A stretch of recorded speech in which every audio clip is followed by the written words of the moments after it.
Well, thank you very much, Mr. Deputy Speaker. And it's an early hour for me to be up in these debates, but I'm very pleased to have the opportunity to respond on behalf of the Labour opposition to the bill. And we've had a very, very good debate, I think, with a great number of contributions.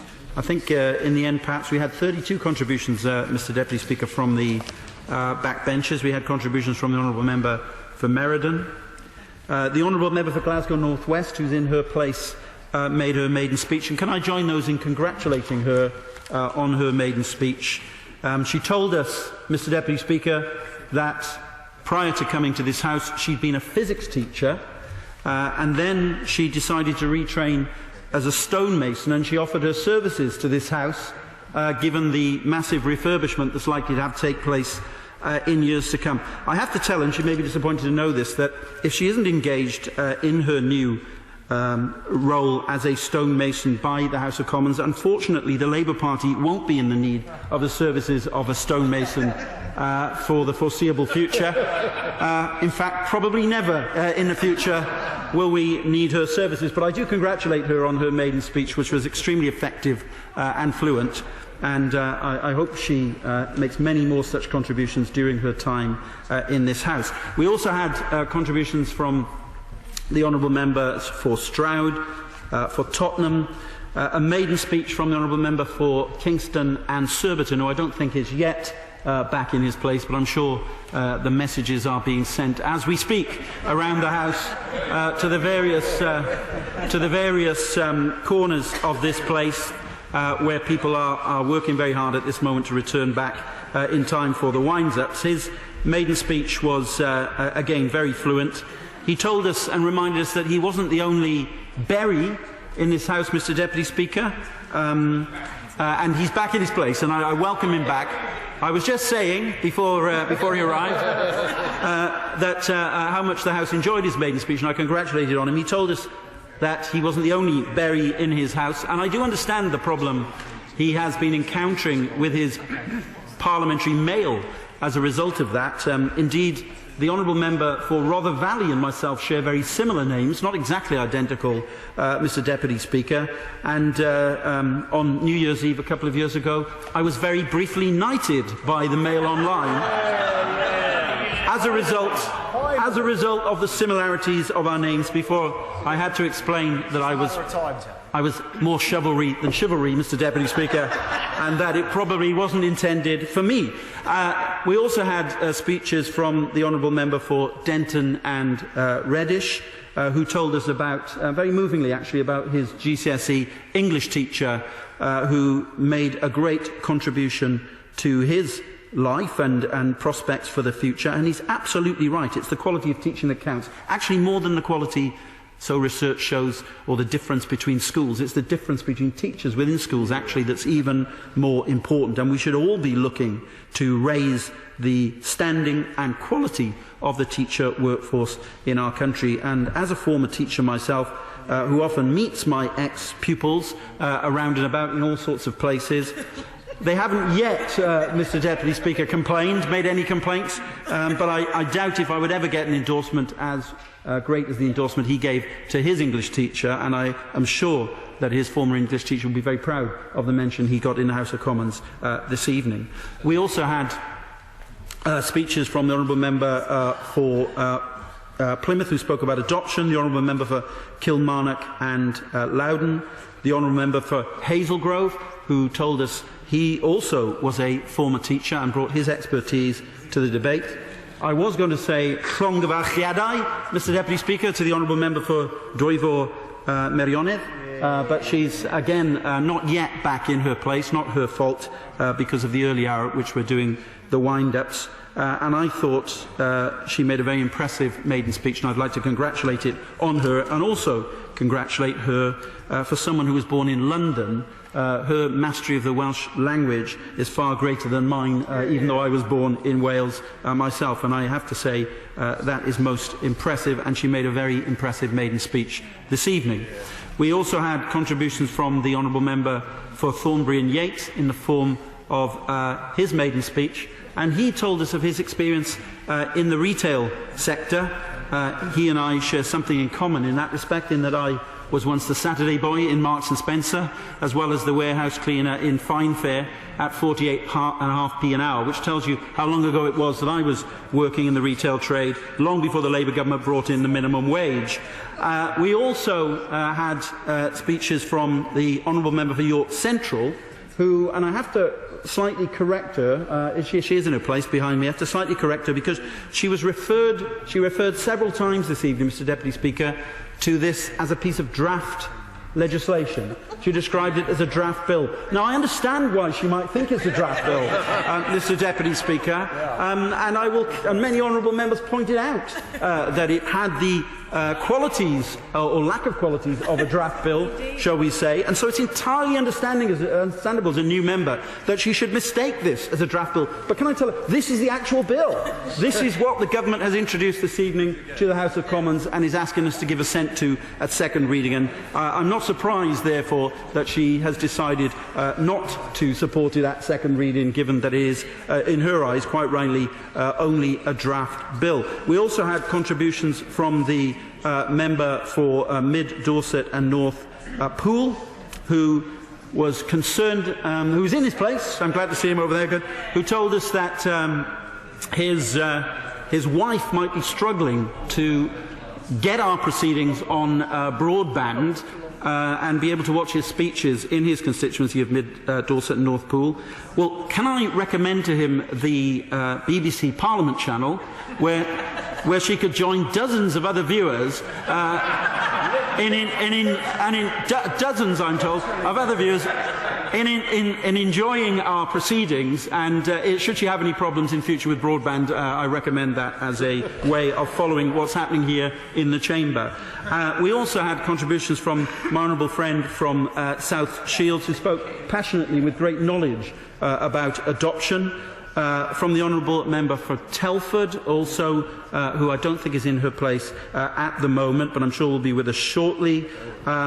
A very fine speech, if I may say so, from the honourable member for Walsall South, who I think put her finger on the shortfalls of the bill, and also in particular, she emphasised the illiberality of the bill, and I'll return to that perhaps a little bit later in my remarks. We had contributions from the honourable member for Faversham and Mid-Kent, from Sefton Central, who brought his great experience from the Education Select Committee to our proceedings and pointed out that the government's bill doesn't seem to be based on the reports of the Education Select Committee, which was issued earlier in this year.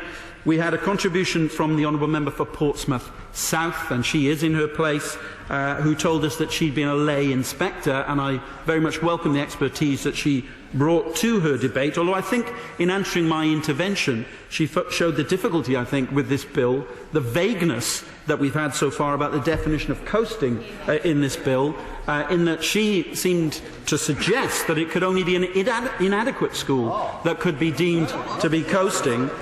So obviously there's a lot more we need to tease out during the course of the committee stage about exactly what the government's thinking is on this matter, because a lot of honourable members seem to suggest they know what coasting school is, but there seem to be very different interpretations of that amongst different honourable members.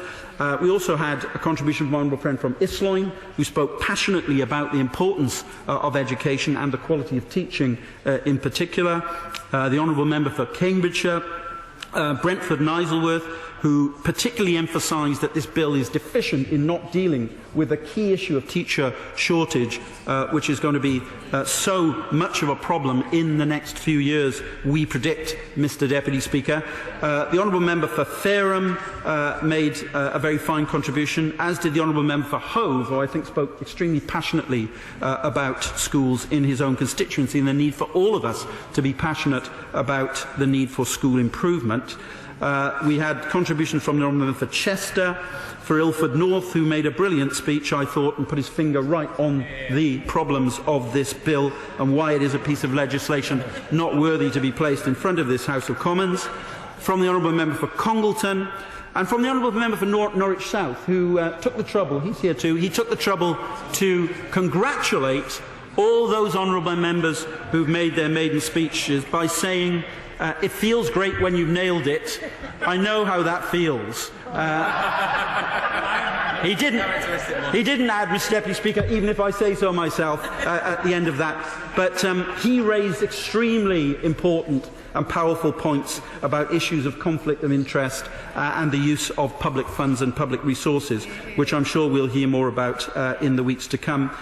We also had a very fine speech from my honourable friend, the member for Sheffield, Healy, and also from the honourable members for Cambridge and who spoke extremely well about schools in his own constituency, and from the honourable member for Edmonton North. Let me get that right. So that's 30 in all contributions, Mr. Deputy Speaker, from the backbenches, and I thought it was an excellent debate. And I will now give way to the honourable lady.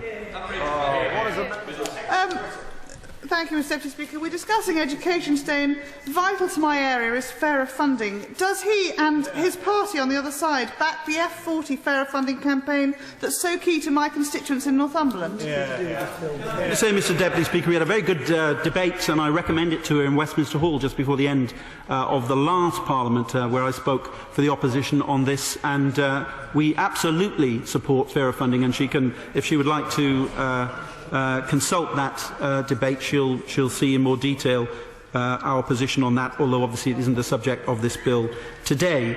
Can I just say, Mr. Deputy Speaker, we've had that very good debate.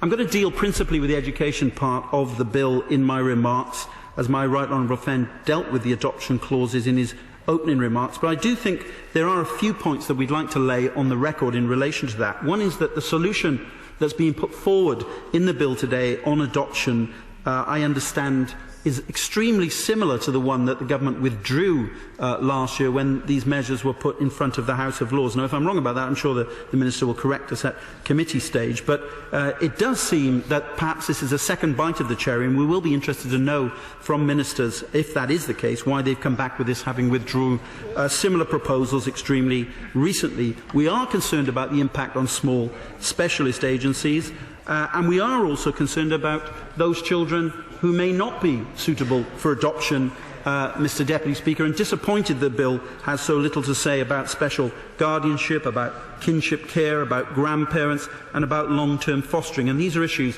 which we'll want to take up during the course of the committee stage. Now, I want to say something that I hope could be a point of agreement across the House, namely that we all fundamentally want the best for our children. Heads, teachers, support staff, governors, parents, even politicians, Mr. Deputy Speaker, want the best for our children. I was going to say politicians and even parents, because parents' rights are being rubbed out by this bill, but I decided against that in order to try and establish a point of consensual feeling at the outset of my remarks. But if all of us want the best for our children, Mr. Deputy Speaker, how is it that the government so consistently pursues pathways that are not based on evidence of what is best for our children's education? We've reached an extraordinary state of affairs, Mr. Speaker, where this bill, which was cobbled together in the 2 weeks after the election, is presented as if it's the answer to all the educational problems in this country, when it quite patently isn't. And as the Education Select Committee said earlier this year, and I quote, "The government should stop exaggerating." The bill is so rushed and so inadequately drafted, Mr. Deputy Speaker, that it doesn't even provide a definition of its central term. In its first clause, page 1, it permits intervention in, and I quote, "coasting schools." Now, let's be clear, everyone should be seeking to tackle underperformance in schools, even in those schools which may be superficially performing well. And we agree with that proposition. Indeed, we championed that in government, Mr. Deputy Speaker, for example, through the London Challenge, through the National Challenge programme. We introduced sponsored academies as one way that entrenched underperformance could be tackled. But it's not the only way. But the government has introduced the term coasting onto the face of the bill without being able to tell anyone what it means. It hasn't been able to supply draft regulations to explain coasting in time for the debate. It now has communicated, I understand, through the usual channels, Mr Deputy Speaker, that it won't be able to supply those draft regulations by the time of the start of the committee stage of the bill.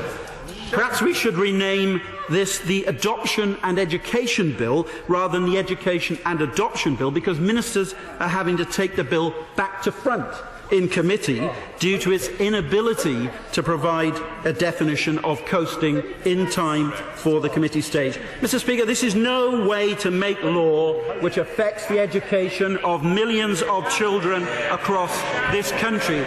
The bill should not be introduced when the government can't even explain the definition of its central term.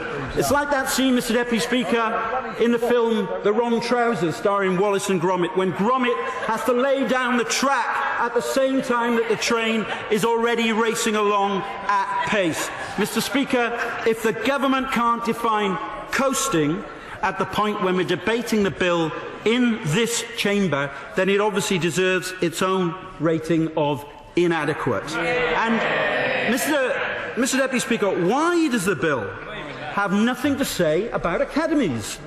Everyone involved in education knows that a school is a school, and its success is not built on the nameplate on the sign outside, but it's built on the quality of the leadership and teaching within.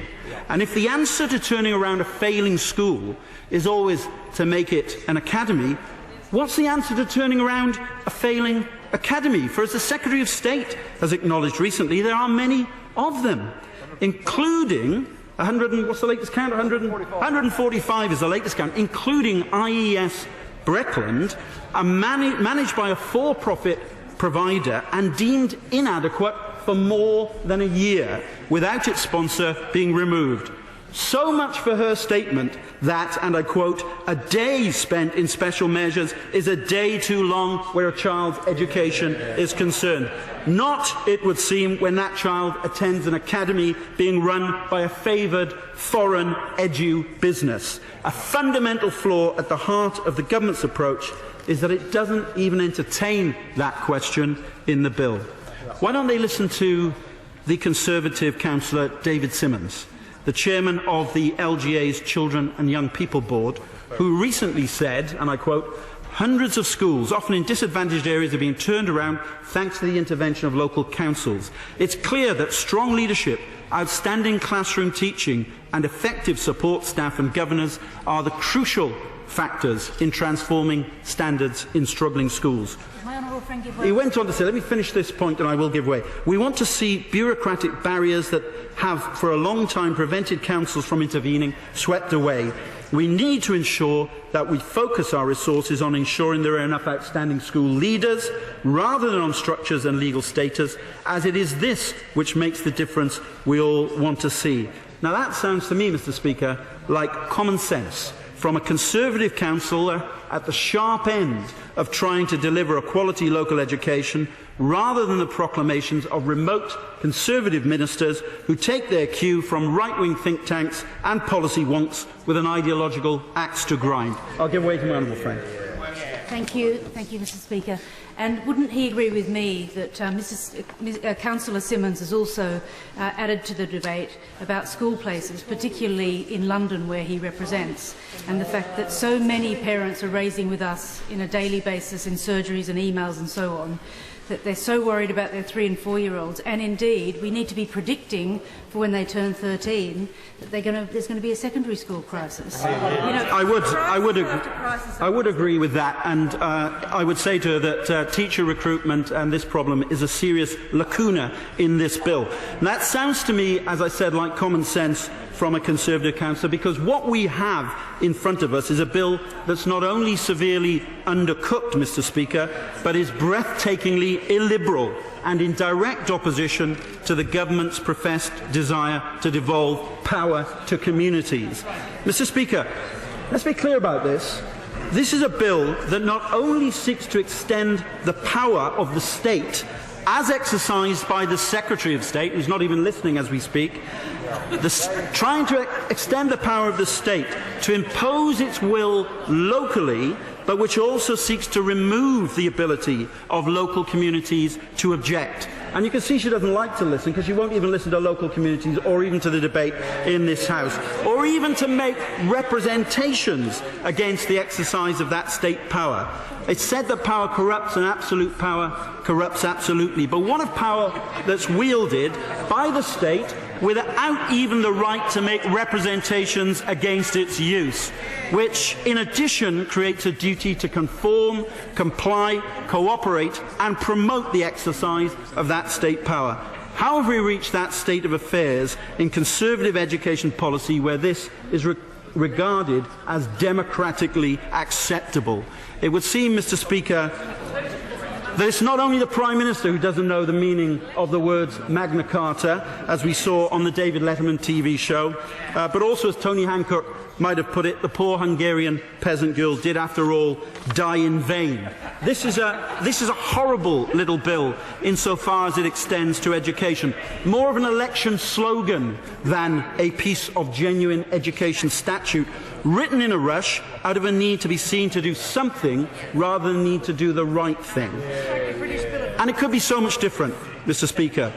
We could be recognising that real school improvement is based on the sort of approach taken by Sir David Brailsford, who took the GB Olympic cycling team to such great heights, i.e. based on teamwork, on collaboration, on a passion for excellence, and on a passion for success and the accumulation of marginal gains, not a fetish with structures and policies that are unfounded in evidence.